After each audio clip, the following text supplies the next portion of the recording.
We're very quick to say what we don't have in our lives, but we're very slow to be the kind of person that you would have to be to have those things in your life.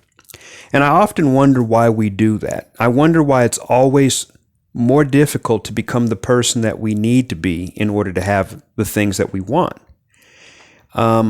It could be for a myriad of reasons. But one of the biggest ones, I think, is because we perceive it to be hard. And it's normally hard by our own doing. It's not hard because it's a difficult task. It's hard because of the prisons that we make for ourselves. Let's say if you want a loving relationship and you're not lovable. Well, not being lovable doesn't take away the desire for wanting to be loved.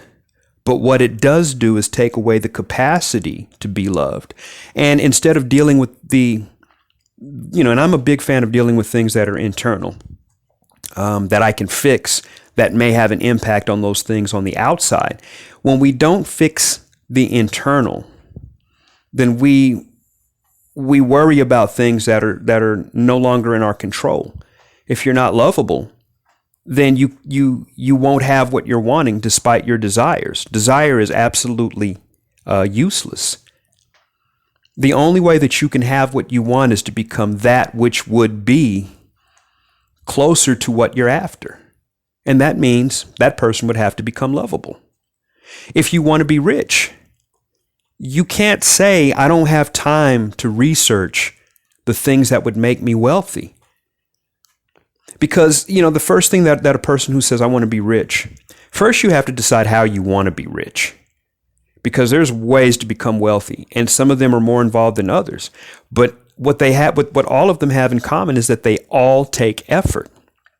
And if they all take effort, then you have to decide what level of involvement that you want.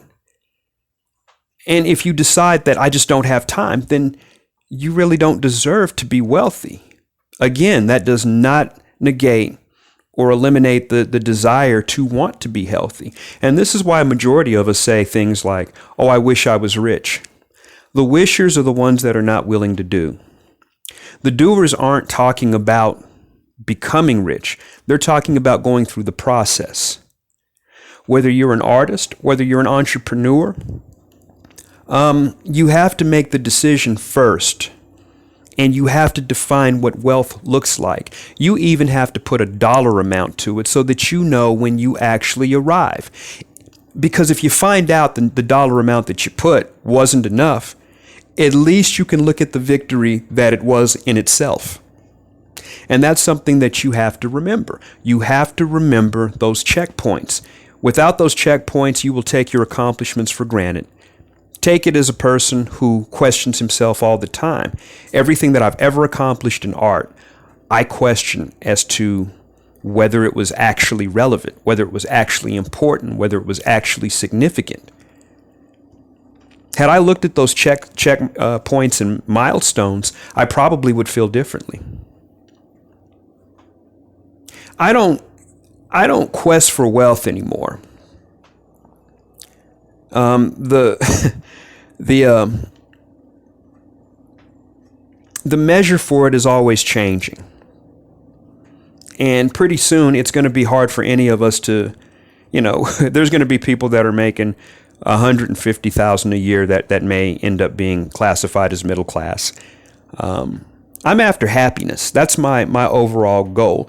The older you get, there was a study that after 45, men and women, their happiness declines significantly.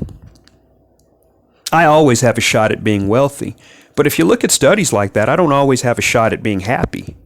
And I've noticed that being happy is something that is on a clock.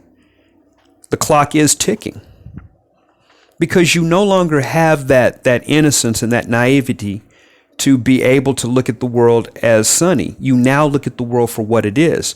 And that will drop you a level as far as your ability to enjoy what life is. Once you figure out what you're surrounded by, you can't look at the world through the eyes of a child.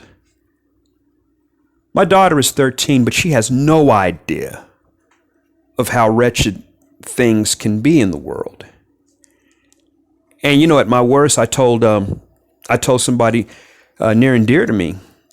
They were talking about, you know, how cold the world is. I said, yeah, the world is cold, and I'm a part of it, because I had adopted some of the ways of the world. I had adopted an acceptance of certain dark spots in the world, and it damaged my happiness. Well, now my goal is to be happy. Will I be as happy as I was prior to going through that transformation? Probably not. But there's a saying: you need to get it while the getting's good. And that means if you want a burger, don't worry about whether it comes from McDonald's or whether it comes from a high-end restaurant. Because with the clock ticking, you may not have a burger to choose from as far as your selection goes in life.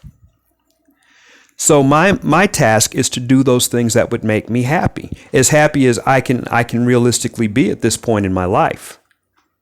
If you have goals and you're asking yourself why you don't have those things, ask yourself, are you a person who has done the work to be deserving of those things?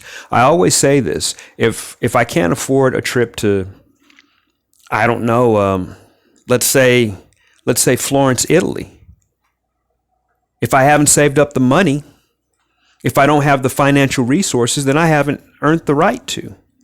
Make sure you've earned the right to what you want in life before you ask for it, before you demand it, and before you mourn not having it.